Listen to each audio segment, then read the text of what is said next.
Hi, it's Kate with Yoga Healer, and welcome back to the Yoga Healer podcast.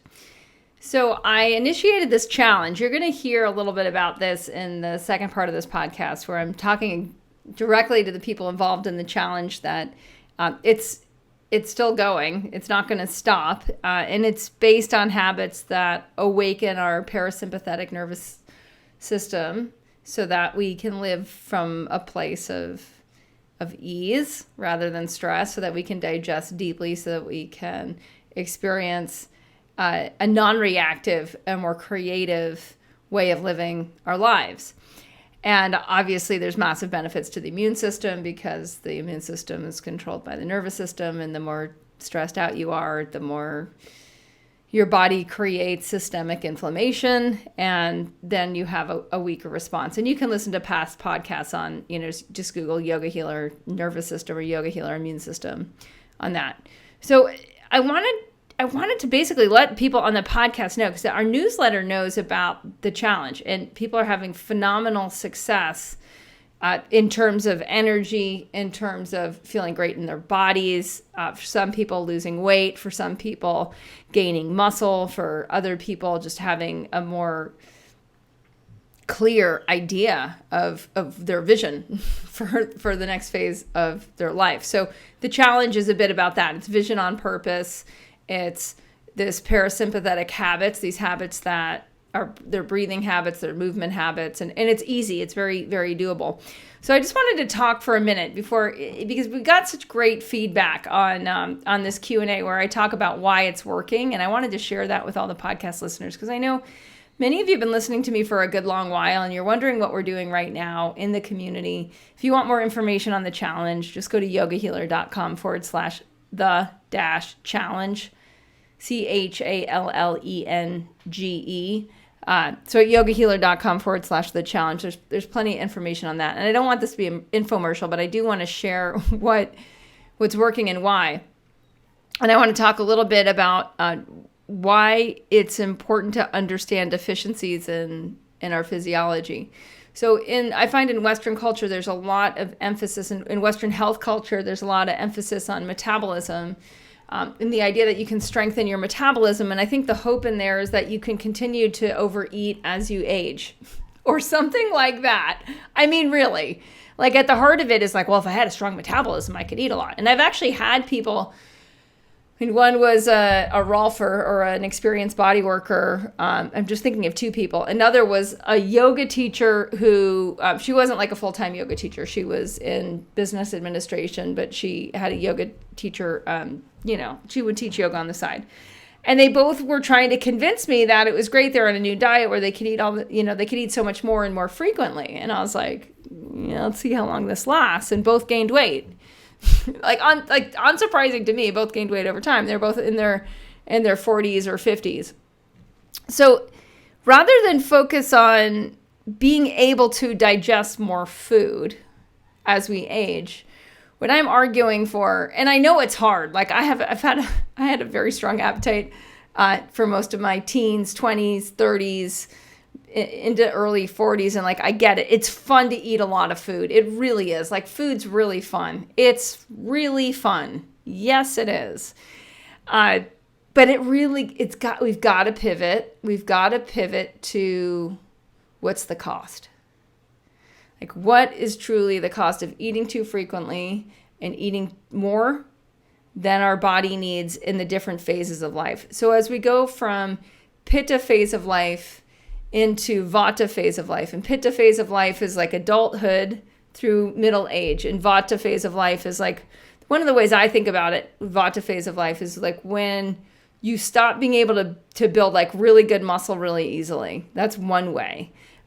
Some people would say menopause for women is like a notable transition time of like Pitta to Vata. And so men around that same age, right, will experience that too, where it's just like, they're not building as much muscle as easy, or they're putting on liquid calories around their belly button more easily, or, those sorts of things. Like you start to notice that my physiology is changing. At that change, there's opportunity, right? Like there's opportunity, and most people override those changes and then they suffer. They start to have one thing that is like slow and lurking in the background and it turns into another thing. And that could be like one thing, like being like, oh, I wake up and I have less energy in the morning, to another thing, which is, wow, now I have 10 stubborn pounds around my middle, to another thing that, oh, now I've got this weird skin flakiness going on, or wow, I'm kind of anxious or depressed or irritable, or, and we can see that it happens slowly over time. Because these are chronic ways of being. They're chronic ways of living. And so if we're just eating a little more than our body needs for a decade, it's not like symptoms happen all at once. They can seem to happen all at once. They can seem to like, oh, things really started going down when so-and-so died, or when I got a new job, or when I had to move, or, some catastrophic life event, which all of a sudden the person started paying attention to what was going on. And catastrophic life events can trigger a lot of symptoms to get a lot worse. Usually that's what I call reckoning day. That's where you start to pay attention and you start to reckon with what was the chronic habit over time and what result has that had over time. So as Westerners, we're not really trained that you need less as you age, that you should start to metabolize on a subtler level. Like, it's interesting in Ayurveda and some of the more spiritual sciences, or even indigenous cultures, where there's this connection directly to the 5 elements, to the earth, to the water, to the fire, to the sky or air, to the ether, which is even subtler than the air. When you can get into right relationship with life itself, and this is what the parasympathetic nervous system does, is it enables you to feel supported from within. So you don't need to keep supporting yourself with whatever, a glass of wine, for instance, a chocolate chip cookie, through stretching your stomach out. What starts to happen is you notice that life is full. Like the life force, life energy, the cosmos, our experience as living beings that are able to reflect on our experience, that there's just a richness and a fullness and a truly a magic to the whole shebang. And that we need less materialism. Like, we need less material food in our physiology. And so there should be an increase in efficiency that happens with time. Now, this is why intermittent fasting is becoming more popular. So the reason it works is it enables the stomach to shrink. How? Just through simply taking some time off of eating. So if your normal fasting time, meaning like the last time you take in calories at the end of the day, and the first time you take in calories or any sweeteners or anything that has a sweet taste, which might have no calories, that's your fast time. And if it's only 13 hours, it's not long enough. It's not long enough to get a deeper burn happening in your blood. So your blood won't be as clean. So you won't actually, in Ayurvedic philosophy, then you won't build as clean muscle tissue, and then you won't build as clean fat tissue, and then you won't build as clean bone tissue, and it just goes down the line. And you want increasingly clean burns as you get older. You want every increase efficiency as you get older, because that's basically called regeneration. That's where the body starts to regenerate itself instead of degenerate yourself. And you'll hear me talk about this with the group in a bit. I just wanted to unpack a little bit, like, why do things like intermittent fasting work? Because of efficiency. You're starting to train your physiology to be, you're efficient. Well, you're not really training your physiology, you're training your mind. More than anything, your physiology already knows it wants to be more efficient. You're just giving it an opportunity to make those gains. So how long should the fasting time be? What's a good intermittent fasting schedule? Well, getting up to at least 16 hours as normal that's good. For some people, if you're sick or if you're really anxious, 14 hours is maybe a better start. And then eventually being able to mix things up, like being able to do a bunch of days that are 14-hour fast, 16-hour fast, 18-hour fast, throwing in a 20-hour fast now and then. And you'll start to feel the body take over the process. Now, as this happens, you get a lot of the benefits of intermittent fasting. And some of these benefits are that your stomach actually starts to be able to contract. Most Westerners, I find, are good at enabling their stomachs to expand, which is called overeating. So then the opposite side of that pulsation is the stomach actually contracting into itself and being able to be empty. Now, emptiness is a different feeling than fullness. And you'll hear me talk a little bit more about some of the massive benefits of emptiness. It's not void. It actually has its own feeling. And it becomes a metabolic high. Like you actually start to feel really good, but it's a different kind of good than really full. So for many people, that's just territory they don't know that much about. And that's what I'm saying. You want to explore that. And what we're finding in the challenges is a really cool place to explore that. There's lots of people in there. There's lots of coaches and mentors in there. So you can learn a lot and just do it and try it and see what starts to happen in there. What I find in general too is like most people don't know and don't have they don't have a way of relating to life as experimenting with their own body.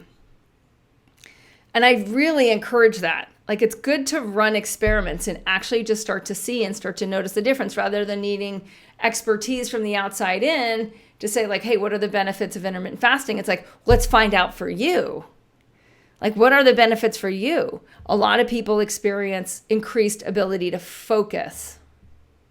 A lot of people experience a thinning of their fat tissue and an increase in lean muscle tissue. Like, that sounds pretty good. That's what models look like, right? Like, that's what people with really nice, lithe, strong bodies look like, where their fat tissue's thinner and refined and their muscle tissue strong and lithe and able to have increased capacity of muscle tissue. So we want lean muscle tissue. Other things start to often go away is what I find with people, like interesting little lingering symptoms that can be just an interesting way to look at it in Ayurveda is that ama, or that which is undigested in the body,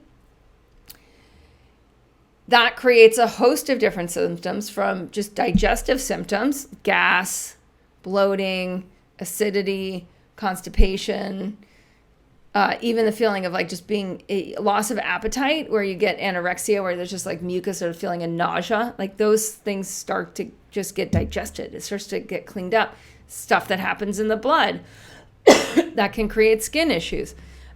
There's a lot of things that as the body starts to be able to clean itself up, which is called autophagy, where the body starts to eat the stuff it doesn't want, viruses, bacteria, and then just pure excess, house cleaning starts to happen. People's skin becomes more vibrant. What happens there is that as you're digesting the fat tissue is actually releasing from places it's been stored, and it starts to now be able to emulsify, creates more of an emulsification in the blood, which moves out through the skin. So the skin's naturally a little more shiny. It's a little softer. Often people find like, oh my gosh, my skin is so soft. And if you have like dry, crusty skin or like weird things on your skin or red spots or dry patches or whatnot, you can start to think about, oh, maybe my fat tissue is not actually doing its job of creating an emulsifying effect on my skin. So there's some things, as far as like, what do I eat during intermittent fasting and whatnot? What happens is you start to naturally crave nutrient density. So your body, because it's getting less, wants higher quality. Right? It's like a fuel efficient car. If you can get 60 miles to the gallon, like you don't mind putting in the good stuff, right? Like if you're only getting 20 miles to the gallon, it's costing you more over time. So this naturally happens. People start to crave better fats. That's like the number one thing that I see in how people, like what they eat, how that starts to change the longer they do intermittent fasting. The longer someone does intermittent fasting, often they don't want as many carbs. Like they don't want cheap filler calories. They want the good carbs. Like good carbs, you might find those in sauerkraut or like a lot of vegetables have vegetable matter. That's carbohydrate. Or good grains are good carbs. And you start to find that like you just don't want filler. You don't want stuff that has artificial colors or flavors or a long shelf life. All of those things start to, you start to feel it and taste it on an entirely different level. And that's notable because you want your body to be as smart as possible as you go deeper into the decades, as you go further into your process of aging, and you want to get smarter. Now, in the transition time, the mind, right? It's the mind that gets in the way. The body might not be hungry at all. Most people eat because of their mind or because of their emotions. So this is something that in the transition into intermittent fasting, it can really help to have a community. And that's what we find in the challenge is like people are in it together. So everyone's doing it in there. So it seems normal. Because if you're living with people who aren't doing that, and there's always food around and people are snacking and the kitchen never closes at night and it never opens in the morning because it's always open, you're overcoming a lot of triggers. So being with other people that are actually eating within a time window helps other people. Community is huge. In the transition time, before it's normal for you to do intermittent fasting, what you might find is that you have more of an internal struggle, and that can feel like a really energetically inefficient. So some people feel like actually tired in the transition and into intermittent fasting just because they're like actually battling their own habits. They're battling their past, and their past has momentum. Those past habits have momentum into the future. And now it's like, oh my gosh, my family's got to change the way we eat. My kids have got to change. My work culture, there's food all over, And so now we start to just see what's actually going on more clearly. What I see is that, this is a long road. And by a long road, I mean, like you get to live day after day, year after year until you expire. So you have a lot of small experiments that you get to run. And when you see the big picture of it, you can just ask yourself, like, am I eating more than my body can metabolize? How long am I going to keep that game up? Knowing that that's going to get harder and harder with time. And when we start to take that question really seriously, we're like, okay, maybe I need support. Like maybe I need to change something. Maybe I need to explore something like intermittent fasting.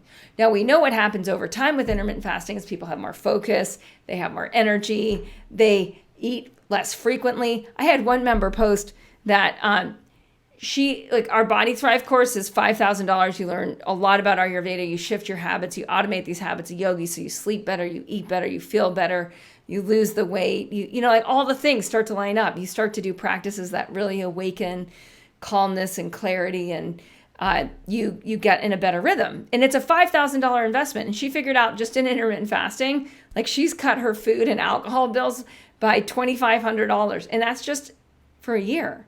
So if she keeps those habits up, right? You do the math on that, $2,500 a year, she's going to save $25,000 in the first decade of doing these habits. These are the habits we want to age with. These are the habits that give us regenerative energy, that teach us how to enable the body to do what it naturally does. It naturally needs less with age. It naturally starts to digest toxicity from within, so it doesn't create deeper patterns of disease, whether it's autoimmune, whether it's cancer, whether it's heart disease, etc. Hi, it's Kate with Yoga Healer. Most of my life I struggled with body weight. I'm a Pitta Kapha constitution, which means with the Pitta part I have a strong appetite, and with the Kapha part I love eating, and I love that feeling of feeling full. There's a very simple habit I learned, but it took me a longer time to learn than I find it takes me to teach other people. And this is the habit of intermittent fasting. I wrote a guide on it lately, and it's at yogahealer.com/intermittent-fasting-guide. And it's a 60-page ebook that I've designed after guiding hundreds of people into the habit of intermittent fasting for their body type. So if you're a Vata Pitta, or if you're a Pitta Kapha, or you're a Kapha Vata, you're going to find much more specialized information how to make the transition into intermittent fasting in a way that's going to be the easiest way for you. Now, the yogis have used meal spacing or rhythmic eating or intermittent fasting, it's all the same thing, for eons, literally for 4 millennia. The reason the yogis would use intermittent fasting was because they found that it shifted their system into rest and digest mode. When you're in rest and digest mode, you're not in fight or flight. So if you're trying to actualize bigger goals, you want to be in a calm, steady, focused state of mind. That's one of the big reasons I transitioned into intermittent fasting, growing a global organization, leading the team, leading my course members, being a mother. All of these things required me to step into another level of intentional living, of focus, of deeper sleep, of deeper rejuvenation. And I found that intermittent fasting, it not only checked all those boxes off, but it also checked off this this underlying perpetual war I was having with my own appetite and desire to eat a lot. Through intermittent fasting, I'm easily at my ideal body weight. I'm able to focus. I'm stronger when I ride my bike for hours up mountains. In the intermittent fasting for your body type guide that I wrote, I'll talk to you about how to make the transition and how to use intermittent fasting for people of different ages, whether you're a teenager, a young adult, a middle-aged adult, or you're in your elder years. There's also information on socializing. Like, how do you socialize with intermittent fasting? What does that start to look like when you're eating on a different schedule than maybe the people that you spend the most time with? I really walk you through all of the lessons learned I've had, not just in my own personal experience, but also guiding hundreds of other people in my Living Ayurveda course and in my body course into intermittent fasting. The guide is only $5.70. I made it super affordable. So you're not making a choice between whether you should buy this guide or not. It's simple. You can read it online. And what you're going to find is that if you want a little bit of extra support, you'll be invited into the intermittent fasting course at a greatly reduced price. In general, just start with a guide. It really is my brain dump of all that I've learned in the years of intermittent fasting. How my clothes fit me better now in my 40s than they did in my 20s. What you'll find through the intermittent fasting guide is you'll get to know more about your metabolic type. You'll get to know more about intermittent fasting, but you'll also understand more about why the yogis have used this habit for so long and how you really have two operating systems, fight or flight or rest and digest, and how to decrease your stress through this very simple habit of intermittent fasting. So go to yogahealer.com/intermittent-fasting-guide to get your intermittent fasting guide. Namaste and have a great day. So there's other questions around like keto and coffee and stuff like that. And I'll just say those things, let me just talk about coffee. So black coffee is fine to drink. And there's like a ketogenic black coffee, otherwise known as bulletproof coffee, as popularized by, I believe, Dave Asprey. And it's where you add ghee and MCT oil, which is a medium chain triglyceride oil. It's a derivative of coconut oil. And I love it. I love bulletproof coffee. But what I find is the more you get into intermittent fasting, the more flexibility you have with your fast time, meaning that like you're able to naturally fast for longer and you don't want to break your fast because it feels really good. Emptiness feels really good. So then I often will use like a bulletproof coffee if I kind of just want to remain light and maybe only have like one meal that day or a snack and a meal that day. And that's where I use bulletproof. I don't use it every day. And I'm just really just reporting from the hood, like from my personal experience of having done intermittent fasting for years. I've gone through big phases of using bulletproof coffee, which is really big in the ketogenic community. Keto basically means that you're producing ketones, which means you're really living off your fat tissue, which means you're not putting too much carbs or protein into the body. You're doing more with fat. And in the challenge, I invite people into a 5-day fast mimicking diet. Within that, they can do a 5-day ketogenic fast mimicking diet. And what I find is like once you run some of those experiments, what naturally happens, you start just craving really good fat. And you crave less filler stuff and less sugars in general. And we all know that sugar creates inflammation and blah, blah, blah. So without further ado, I just want to give you an insight into the challenge and the inside scoop of what's going on in there. That's the next part of this podcast. And I just want to say it's been totally surprising to me to see how effective this challenge, how it's gone down and the results. So, and the nice thing, it's only $150. So if you're interested, go to yogahealer.com/the-challenge. And hopefully I'll see you there. All right, here's the rest of the fast mimicking diet and challenge info podcast. So anyways, I'm heading back into the holidays, about December 10th. And I am thinking ahead, and I'm thinking like, okay, there's lots of holiday traditions that could really sink my ship. And I thought, there's some things that if I do them every day will really keep me riding this wave of being in alignment. I'm in a healing cycle in my body with my healing some ligaments in my knee, which requires a very healing environment, which does not include a lot of like sugar and alcohol and flour and things that generate inflammation, if anyone can relate to that. So I'm on the airplane and I'm thinking, how, like this could go down in a number of ways. And if you're good at looking to past years and thinking, well, how did it go down in past years? That gives some good evidence of what could happen. And I'm realizing that like I don't want to regress. Like I'm tired of the pattern of moving forward and regressing in my health and in my vitality and in my dynamicism and in my vision. I'm like I understand that pulsation is the basis of all life. Like inhale, exhale, eat, fast, or feed and fast. Like I understand pulsation, but I'm like, you know what? I don't want to ride this wave down right now. And so this thought came to me, of course, because I've been leading dynamic groups at Yoga Healer for the past 2 decades now.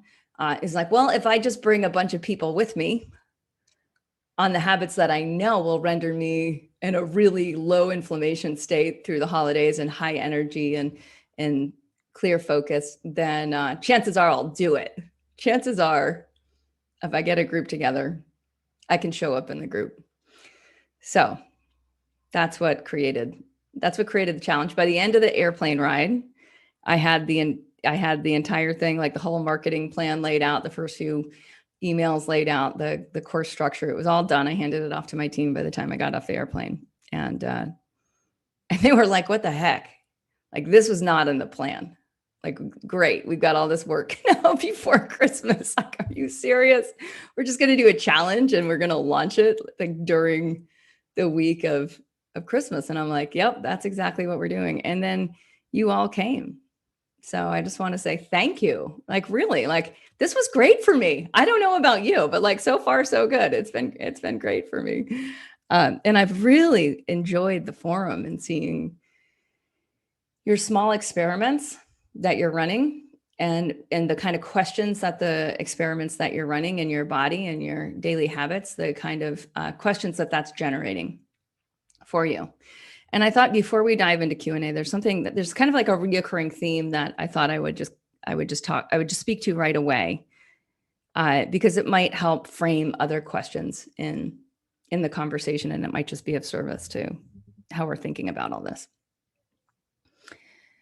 These habits, when I looked at my challenge, like what do I need to do? Like what do I really need to do to be in peak performance consistently?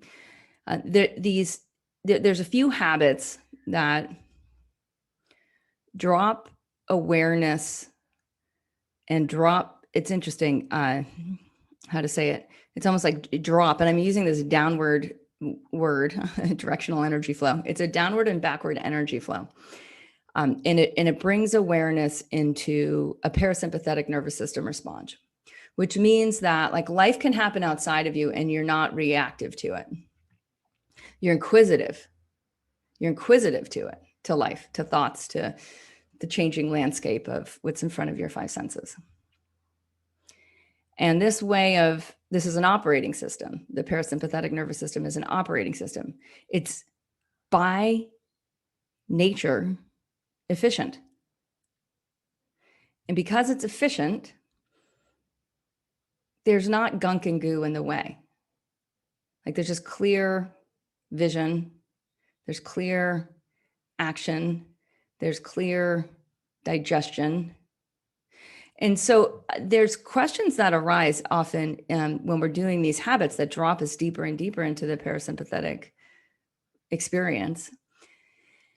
And the questions are often largely coming from a sympathetic reaction. So like the part of the self that's more externalized, like looking for answers outside of the self rather than inside of the self, that's looking for data rather than intuition, that's based in fear inherently. And fear can often come up as skepticism, oddly enough, that these that the response of the sympathetic nervous system, or this response of the pattern mind to these habits, is somewhat predictable. And what it all has in common is an absence of trust, an absence of like deep trust in the shift of the physiology as it's shifting into a much more efficient operating system, a much less reactive operating system. So many of you, I think, are finding that like with these habits, with fasting, with breathing in a way that activates the parasympathetic response, with awakening the energy from tail to crown through the nervous system, like, because basically your spine and your nervous system run parallel tracks. So energy moving in one generates energy moving in the other. That through these simple habits of like getting cold, and so that you are less reactive to your environment, that in the process of all of this, you start to experience the element, there's 5 elements in Ayurveda, you experience more of the element of space. Now, space in Sanskrit, which is the language of yoga and Ayurveda, the element space is akasha. And akasha isn't just space with no thing. It doesn't even sound like it could be that, does it? The word, like, this is the cool thing about Sanskrit, is like the words sound like the experience. They're naming the experience. So akasha. It doesn't sound like no thing. It doesn't sound like the absence of anything. It sounds like almost a very, very subtle thing in itself. Akasha. So as you are able to access more akasha, you're able to access more spaciousness. And the spaciousness happens in the nervous system. It's the spaciousness that can actually, space connects all cells. So there's that. And your physiology is becoming more interconnected. But it can also be, you just feel like when you are doing the breathing and you stop, or you're taking a cold shower and some part of your awareness pauses into the experience that you're having, that you notice that time opens up. So as you experience more space, you actually get access to more time. Now, if we look at this in terms of aging, or things that slow the aging process, if you can open up space and have more time, and for some of you, this might be a logical stretch, but see if you can make it, you lengthen your life. You're just actually moving, instead of moving all your nervous system and moving all of your cells at a more aggravated pace, you're actually moving in a regenerative pace. And there's 2 paces. One is degeneration and one is regeneration. There's not like a in between. It's just the in between is when you're flickering back and forth a lot. You know, you do things that are regenerative, and then you do things that are degenerative, and then you do things that are regenerative, and then you do things that are degenerative, right? That can be that sort of in between, but it's not really, is it? The light's either on or the light is off. So what happens in this shift, the way that I learned it, and I come from a background of Ayurvedic medicine, which Ayu means life and Veda is the study of, and it co-arose with yoga, which is the path of enlightenment, or the path of like true self-discovery, true discovery of the human potential. That's the path of yoga. And it's as much in the mind as it is in the spirit as it is in the body. So for those newer to yoga, it wasn't really a body thing until like the 1980s in the United States, essentially, which it came into American culture, right? Remember Jane Fonda? Those of you who are back in the 80s fitness, like that's when yoga intersected into American culture, was like we were doing Jane Fonda and jogging. So that was our interpretation of yoga, but that's not really what it is. It's a path of full potential, the path of interconnection between you and the cosmos that created you and you as the creator, and what can you do in this life? That's yoga. Then Ayurveda steps in and like, okay, keep the machine healthy. Like the body's the machine. It's this exquisite, subtle technology. There's a way to use it and there's ways to abuse it. And so let's get clear on what those are so that you have a shot at yoga. So in my yogic and Ayurvedic studies, I learned that especially in meditation, like it's really good to be in the backside of your body, like in the back of your eyes, like to see through your eyes, to feel through your heart, to presence awareness from behind yourself through yourself, because that that activates the parasympathetic response. So now you're less reactive. You're less in the aging, in the degenerative perspective. And you're seated in a position of power from the regenerative perspective. Now, things that happen as you access the parasympathetic nervous system are that you do need less. You need less of everything, because internally, inside, you have more access to everything. So the experience of fulfillment, the experience of peace, the experience of wholeness, the experience of healing is internal, and it's accessible now. So you need less of those things from outside of yourselves.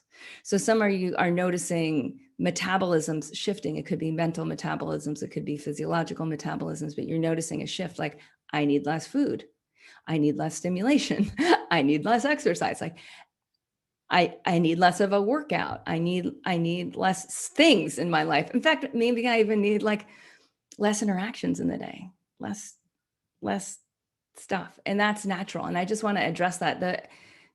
There's a lot of confusion in Western exercise physiology and nutrition around like being able to digest more.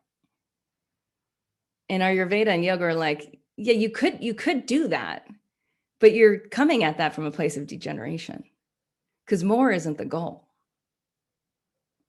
right? Like alignment is the goal, right? Action is the goal.